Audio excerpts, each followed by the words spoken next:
Let's just go. I have Okay. no idea what's going to happen here today. Neither do I really, but I kind of do. So we'll do it. We'll get in there. Catherine, it's wonderful to meet you. Thank you so much for taking a minute out today. I'm so excited. Yeah, great to be here. Yeah, me too. So before we get into all of these talents that you have, I want to know first and foremost, 5 years ago, this pandemic was changing everything. How did you Yeah. make it through the big pandemic of 2020, and how has it changed the way that you live today? Yes. Wow. Isn't it interesting? The pandemic, it seems like ancient history in a certain sense. So you probably know I lived in Hong Kong for 35 years. We were living in Hong Kong when the pandemic hit. Yeah. And when the other two pandemic hits, we were also in Hong Kong. So COVID, SARS, now um, the bird flu, we got to live through all of those. But we moved back to the States actually during the pandemic. We had a daughter at USC, we had a son in San Francisco who'd already finished college. And we thought if we're going to get stuck on a continent, why not where our kids are? So we came back. We're in Colorado now, which is where we've had a house all the years that we've been overseas. And we just came back. Yeah, it changed. I mean, it literally was a huge turning point for us. How about you?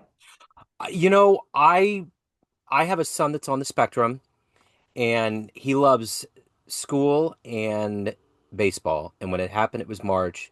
I Oh, was just like, what are we going to what are do? we going to do? And I remember that I really amped up my interviews because I have a jazz radio show, and I have a stepdaughter, and Miles, he's 20 now. They would just come with me when I would do these interviews, and the Fun. musicians all have this strength and positivity about them. Even though we were going through all this Have uncertainty, fun especially musicians, everything melted away. But for it, sure. it was just one of those things where I felt like I got to amp this up. I got to stay connected. I got to keep doing things that are going to be positive. This is the only time that we have, so we can't say, oh, well, we'll just do what we can. You had to do I mean, it was life. It had a monopoly on you. You had to Was go forward. absolutely. Our daughter, I mean, they started shutting the schools down. Hmm. So she was in LA at USC, came back here to Colorado. We have a guest house on the property.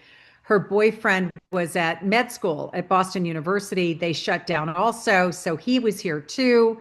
We had like everybody doing virtual, not just virtual school, virtual med school, Yeah. and studying for his biggest exam in med school is called the STEP. Yeah. And so he was studying for that, even though there were no testing centers open in America, and it wasn't clear how those first year med students or second year med students, I can't remember, are going to be able to take that test. So at one point, he was going to have to drive to Texas to take the test because it was the only testing center that was open. Yeah. But by the time, it chugged along, there would be one here in Colorado, and he ultimately was able to take it here. But it was kind of pins and needles. Yeah. Yeah. So let me ask you this. There's so much that's going on with all of your titles and your activity. If we had to boil it down and put you in front of a bunch of 12-year-olds at career day, and the kid in the back of the room is like, hey, what do you do for a living? What's your answer? That's such a sweet way of putting it. I'm a child advocate. Okay. What I do is I help parents see their children beautiful no matter how diabolical their behavior. I just saw a clip recently of Mr. Rogers on Donahue, and Mm, he said, what's the number one mistake that parents make with their mm. kids? And he said, losing sight of the fact that you were that age at one point in your life. Good answer. Yeah. I think that's so good. Just being able to put things back into the context of what is life through this little person's eyes Yeah. and what are their capacities and their capabilities to be able to deal with whatever challenges are coming up for them. And usually parents are upset about skill deficits. Yeah. And, rather than seeing it as a skill deficit, as a neutral event, it's simply a skills deficit. It's not a bad kid. It's not a child who's trying to, get at you or manipulate you or all these kinds of things that I hear from parents. And I call it, the overall view is just a negative view of children. Yeah. And it's just that one tweak. If I had a magic wand and I could go around the planet, there'd be just one tweak and it would be able to put themselves, parents, in the shoes of the kids Yeah. and see that they're just falling apart. Maybe it's impolite the way they're doing it. I call it the tragic expression of the unmet need. And it's tragic for everybody, including those around the person who's going through it. Yeah. But it's most tragic for the person going through it. Yeah. And we kind of get wrapped up in my experience of somebody else going through something difficult, as opposed to, wow, they're really going through a hard time. I wonder if I can help them out with this. Yeah. Yeah. Absolutely. So let me ask you this. When you were 12 years old, what was your dream job? What was the dream gig you wanted to have? I was going to be the first woman president of the United States. Okay. Did you get into politics? Did you go down any of?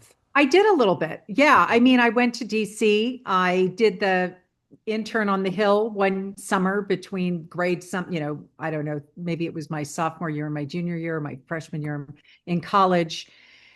I went to law school. I mean, I kind of was on that track. I dated a congressman. I mean, all this stuff. And at that stage, I mean, we're talking like a long time ago. Yeah. Um, I was just turned off by self-interest. I Yeah. was like, so, we're going to make the world a better place. And if we all just recognize that we're just human doing our best, we care. I think we care about all the same things. Yeah. But it got really, I just had a really nasty taste in my mouth. I think Took that's me on the a thing. different route. Yeah. I think that's the thing that astounds me about, and I don't want to get into a rabbit hole with politics here, but I think the thing that astounds me is that I don't understand why this country can't elect a woman and why we spend we spend all of our resources in this country. Women mainly raise the kids, right? Okay. So we're talking about the future of this country is all in control of all of the capabilities of a woman. But when it comes to running a country, we've had this aversion with two candidates, and I don't understand. And even with legislation that regulates women's bodies, which is the reason why we procreate, all of that is under attack. I don't understand this anterior movement, this like regression of progressive thought. I'm astonished that we can't get to a better place as humans in a democracy that's been around for as long as it's been. I'm I was a poli sci major, history minor.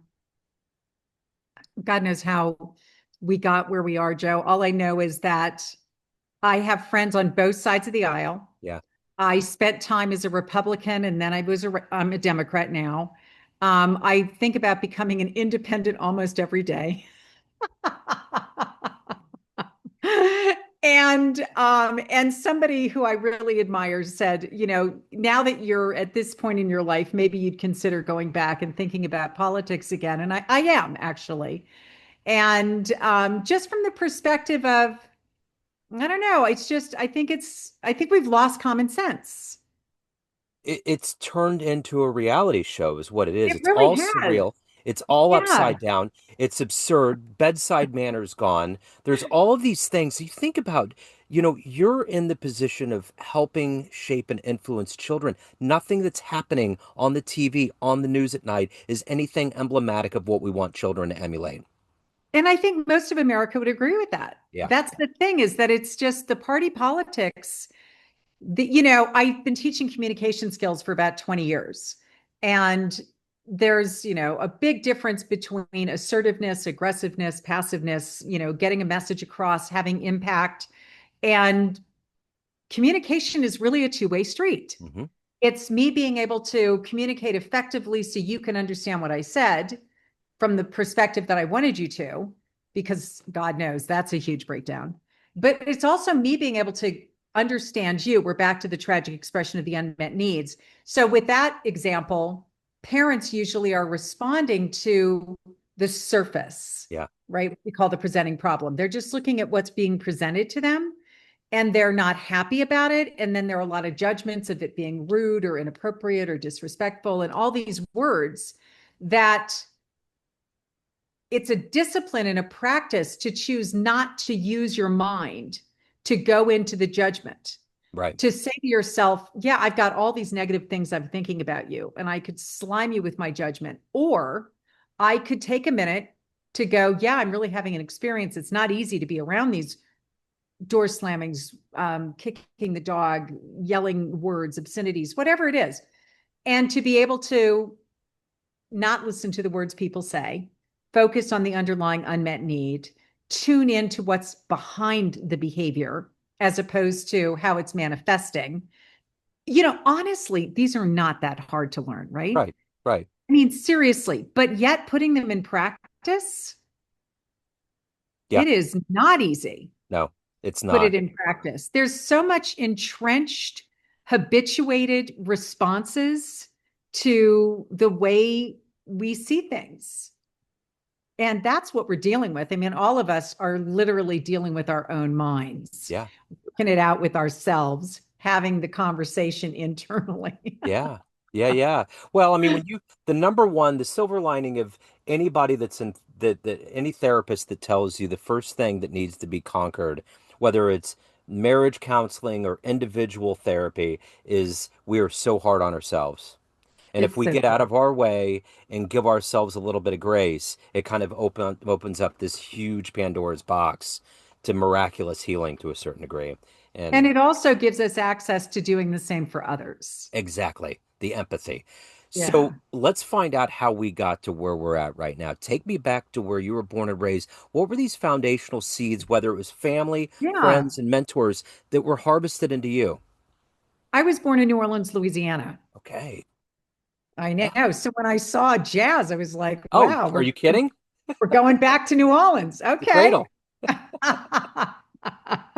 My mother was many generations of New Orleans, deep, deep South. My father was from South Dakota and Kansas, Okay. went to Kansas State. Okay. So they couldn't have been like more different. And yeah, my mom was a beautiful Southern belle who was very focused on what will other people think. And so that was kind of I would say the guiding light of the family. Well, what will the neighbors say? And I just remember thinking to myself, I don't know. I mean, like trying to get my mind into what other people are thinking about you. Yeah. So it's no wonder. I mean, if you want to look at the arc from there to, I literally preach on a daily basis, what other people think about you is none of your business. Like, seriously, we cannot lead our lives wondering about other people's impressions. I've got to be clear with me. I've got to be good with me. Hmm. I've got to be proud of me. Am I okay with how I showed up? I mean, it all has to be an an exercise in me knowing whether or not I have a value system that I'm comfortable with Yep. and that I'm living up to, but not the Joneses next door. So the gap between my mother, God bless her, I loved her to death, of course, you can imagine. We all do. And that's the thing is that our parents, I don't know, maybe yours as well, but I would say maybe, I don't know if we're close in age or not, probably, Yeah. that this kind of generation, our generation, has a lot more introspection about how am I showing up and what's your experience of that? And can you give me feedback Yep. than my mother's generation? Yep. And I think there was a lot of harm done. It was not intentional. God knows. I don't think anybody, the road to hell is paved with good intentions and no good deed goes unpunished. Yeah. And so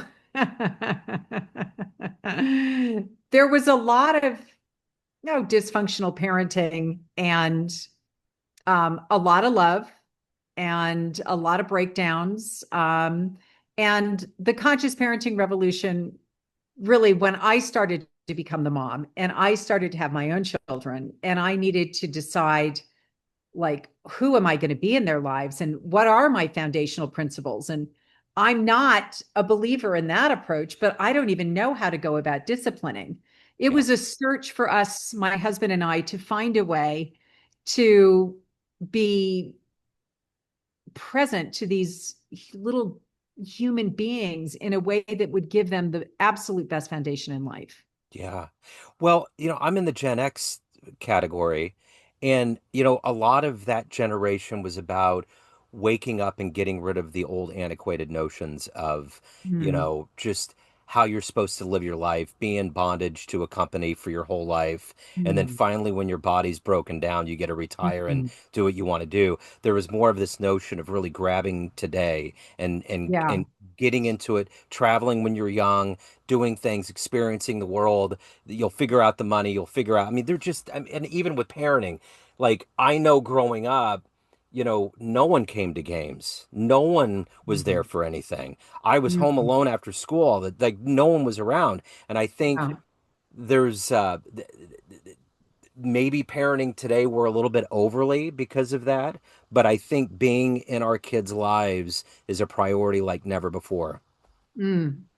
Yeah, my husband says, they never came to any of my games. Like nobody was ever there. It's just exactly what you're saying. Yeah, He said I was, raised by benign neglect. I mean, everybody was nice. His right. parents were both PhDs. They were very well educated. Yeah, But they weren't really that present. And I yeah, think that, coming from Hong Kong, which is where we moved a long time ago. And I ran trainings in Hong Kong schools, expat schools, though, yeah, for a really long time. There are a lot of expat families where one of them was moved. It could have been the husband, it could have been the wife. It's usually the husband. And the wife probably has an incredible education and may even have had a great career. And now she's mom. And so a very, very involved mom, and oftentimes to everyone's peril. And I've said to moms in Hong Kong, I think you better go get a job again because you really are too involved. Let them fall on their face, let them figure out how to stand up again. I mean, as much as possible, life is a great teacher. And it really is a wonderful way for me to remember to bring my homework when my teacher makes me stay in at recess and says, you're going to do it here. And as soon as you get it done, you can go out and play. And that's when I'm like, but I don't want to, I want to go play Foursquare. But yeah, yeah, I'll never forget again, yeah, unless there are other issues, of course. We're not talking about executive functioning skills and punishing kids that needed to have extra support, because that, of course, is a whole nother, you know, ball of wax. But yeah, I agree with you. I think that there's a really fine line between figuring out how to be present and not over involved. absolutely. Who was that hero for you in your life? Who's been that inspirational force that's allowed you to be successful and evolve into who you are? Well, growing up, my favorite musician was Barbara Streisand. Okay. And I saw a great picture of her in a hospital the other day. It was with a little 12-year-old who was terminally having cancer. And their one wish was that Barbara Streisand would come to the hospital and see them. And she Wow. somehow got wind of it and she went. Wow. Isn't that amazing? Yeah, I love that. Yeah, Love that. yeah, So I grew up with Babs, and I loved her story. I mean, you probably know her story, of course you do, but you can't sing. That's where it started. uh-huh, And she becomes one of the greatest female vocalists of all times. yeah, My grandmother Gaga, who was just a bigger than life personality who always just had so much fun. And my dad, who used to say, you can do anything, and believed in me and believed in, his kids. And, dad was way ahead of his time. My dad was born in 1915. wow, And, I would call him a women's liver. I mean, he wanted his kids to know, he wanted his girls to know. He had four of us. And he wanted us all to know there's nothing you can't do. yeah, And I love you, warts and all. So you don't have to be perfect. yeah, And that was very profound. yeah, And my mom as well. I mean, my mother was elected to the Cherry Creek School Board, one of the most powerful school boards in the country. And her election and her winning, and she got death threats. And I mean, it was really powerful to wow. see her take a big leadership role in the community. And I definitely gave me a big impression. So, you're successful. I mean, to be on the stage as a TEDx speaker, traveling internationally, influencing parents, kind of changing lives, takes a lot of confidence to get to that point in your life? Has it been kind of woven from your parents into your DNA, or were there flashpoints? Were there moments in your lineage where you knew that you could do these things and you could continue to go on a path that was going to be successful? I'm a Leo, so, Yeah, kind of a natural born leader, student body president. I think I was president of everything growing up. And so it was kind of in my blood. And I've also always had a tribe of phenomenal women friends.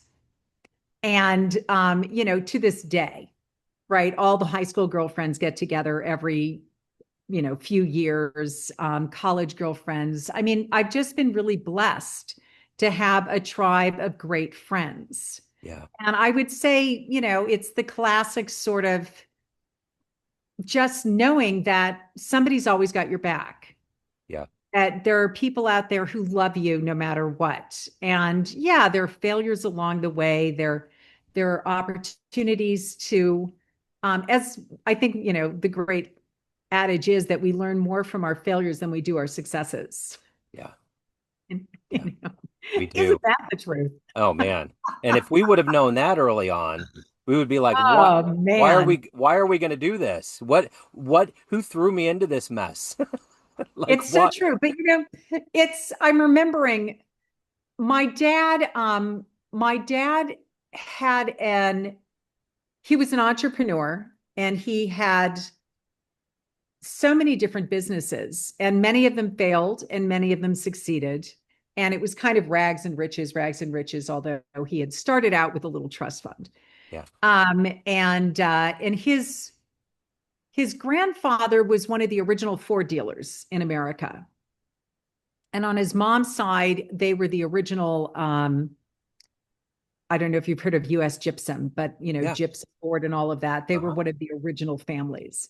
yeah, So he had this real lineage of, I would almost call it like, God, American business in his blood. And growing up, it was really, I guess it was really a special thing to see him have ideas and then be able to create businesses around them, to watch some of them fail and see him almost not even blink an eye, yeah, not just be like, well, and you could see him churning on it, but it didn't knock him over. He always got back up yeah, and he just kept going. And somehow I learned about persistence and just recognizing I was a commodities trader for a while and I had a big deal in Russia that went awry. And I went to Moscow in 1992 to get my aluminum. It was 3,000 metric tons worth. It was a lot of aluminum. It was a shipload. yeah, And they defaulted. And I remember in me, there was this I won't leave Russia without it. yeah, It wasn't even like a possibility to go back without my aluminum. I had signed a contract, made a deal, had to deliver, and I'm not going home without it. So all I had was that single minded mm-hmm, focus mm-hmm, of I won't go home without it. yeah, And somehow I got to experience that intention really is the whole game yeah, and not letting any of the closed doors get in the way of staying. And after being there for almost 2 months, and millions of different, I hired a Russian interpreter. We got their version of the Yellow Pages. Every day we went door to door in search of aluminum. One day, some guy says to me, have you tried Krasnoyarsk? Transworld Metals is the London Metal Exchange arm of Krasnoyarsk, the largest aluminum producer in the world. Have you tried them? They're right here in Moscow.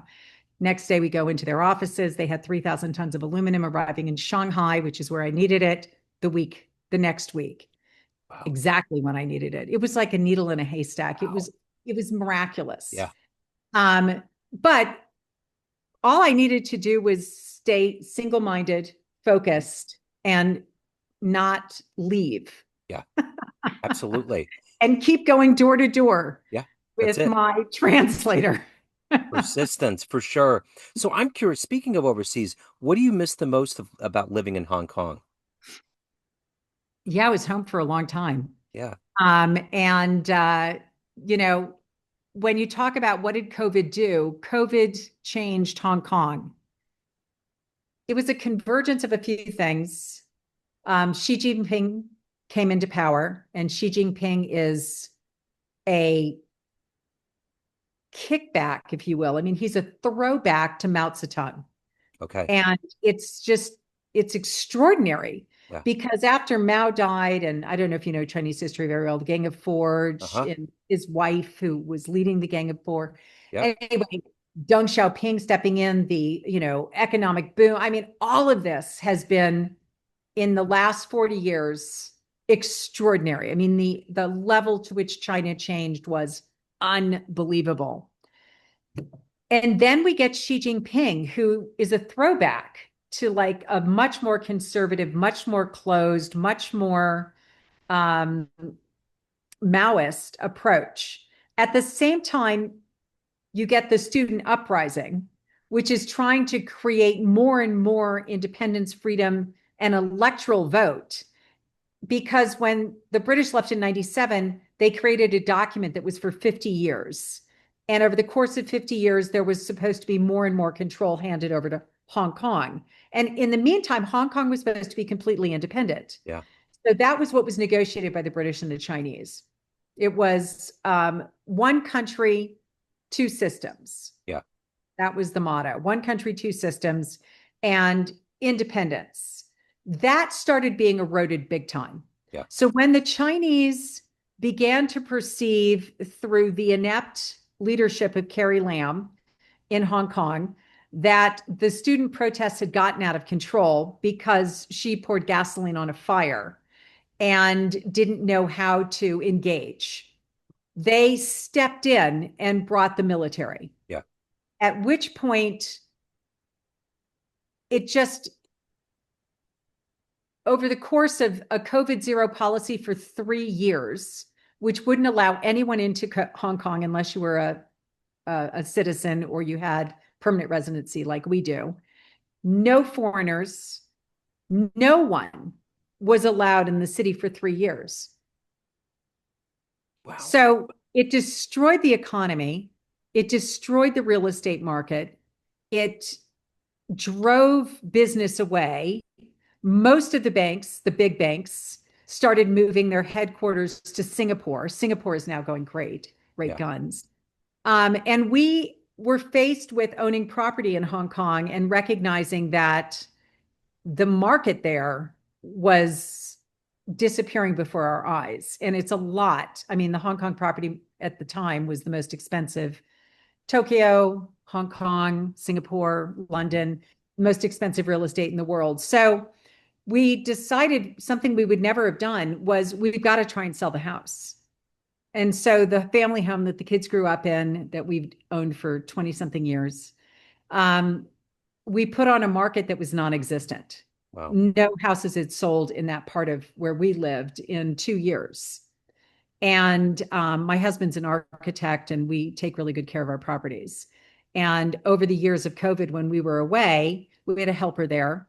And we basically did everything that ever needed to be done. The property was in immaculate condition. It's the only property that sold Wow. in that area in 2 years. Wow. And the market is very weak, very depressed.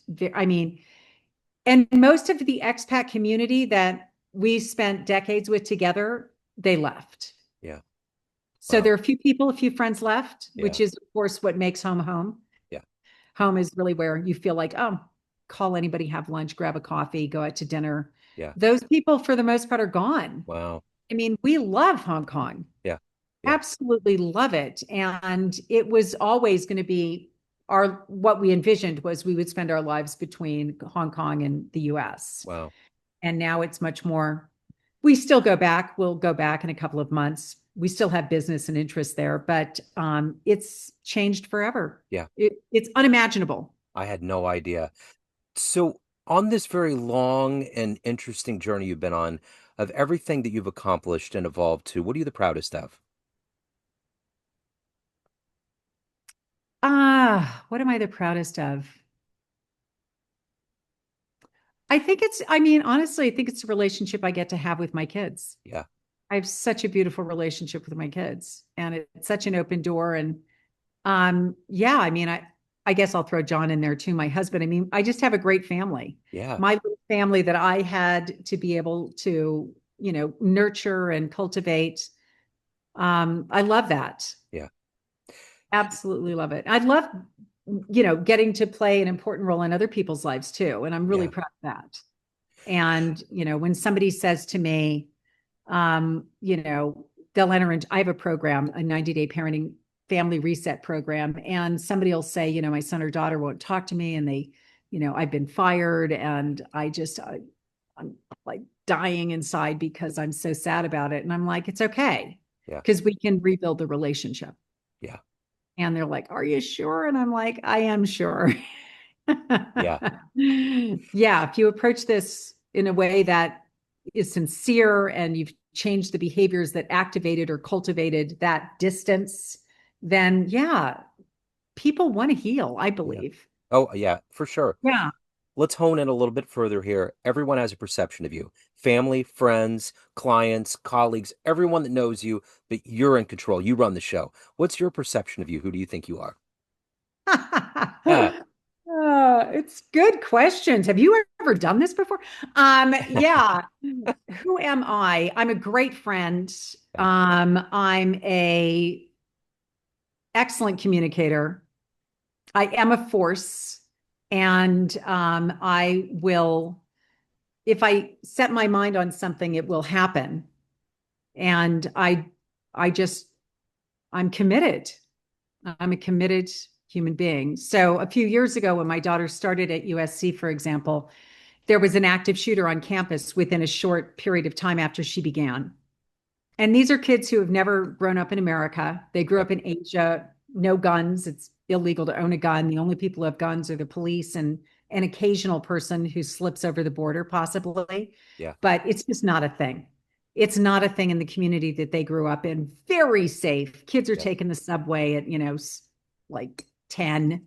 And everybody feels okay about it. Similar to Japan, you've probably seen some of those things. Korea, I mean, it's just a very different ecosystem. Yeah. So of course they came back to America. They're American passport holders, but the and me included, like I had been away for at that stage, I don't know, close to 30 years.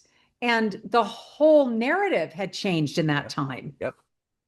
but it wasn't part of my experience growing up. Hmm. So this was my first encounter. My daughter, my cell phone, text message from USC. And I'm the one freaking out who can't reach her. And I mean, my experience of it was very different to people whose kids had grown up in America, Yeah. who had lived through Columbine High School shooting, Yep. and all of the ones that followed. And I noticed that, wow, my alarm around this is much more elevated than other people. Yep. Because to me, and still to this day, this chapter in American history needs to be closed. This needs to be, it opened and it's closed. Yep. And we look back on it and go, God, that was a weird 30 Uh-huh. years, Uh-huh. but it doesn't keep happening. Yep. So yeah, I decided, as a parent, we have to get involved. We've got educators, politicians, we've got healthcare providers, and everybody's concerned. It's not to say they're not, it's just that something's slipping through the cracks. Yep. Otherwise, why is this still going on? Yep. How can we put a man on the moon and not have handled this? So I spearheaded what at the time maybe still is. I mean, it was taking this issue on from the perspective of a parent, a concerned citizen, and bringing all of these communities together, the politicians, the mental health care providers, the educators, and the spiritual community, Yeah. and the business community. Yep. And I think that's what made it such a unique event. It was a 3-day conference, which at the time ended in the largest meditation in US history, and included all of the spiritual leaders so that everybody who identified being Muslim, being Hindu, being Catholic, being Jewish, whatever it was, would feel like, oh, I belong there. Yep. There's somebody from who's a leader in my community there. I belong there too. Yeah. and to have that kind of conversation. Yeah. It was incredible. And, I think our plan was at the time, we were going to move this. I went to USC. I said, we need to do this next year at your school. And they said, all right, let's do it. And then COVID hit. Yeah. Yeah. Yeah. But just that, Yeah. that mindset around, we don't have to hold an office. Right. We don't have to just put all of the trust that somebody out there is going to take care of this. I think Sure. actually communities Yep. and individuals in communities need to start learning how to be a team with Mhm. all of these different players Yeah. so that we can maybe shift the needle on some of the problems that are in our communities that are terrifying. I agree. I absolutely agree. But there's got to be a mental shift. So let me ask you this. If anyone wants to reach out, they want to learn more, they want to see you speak, they want to hire you, any of the good business, where do they go?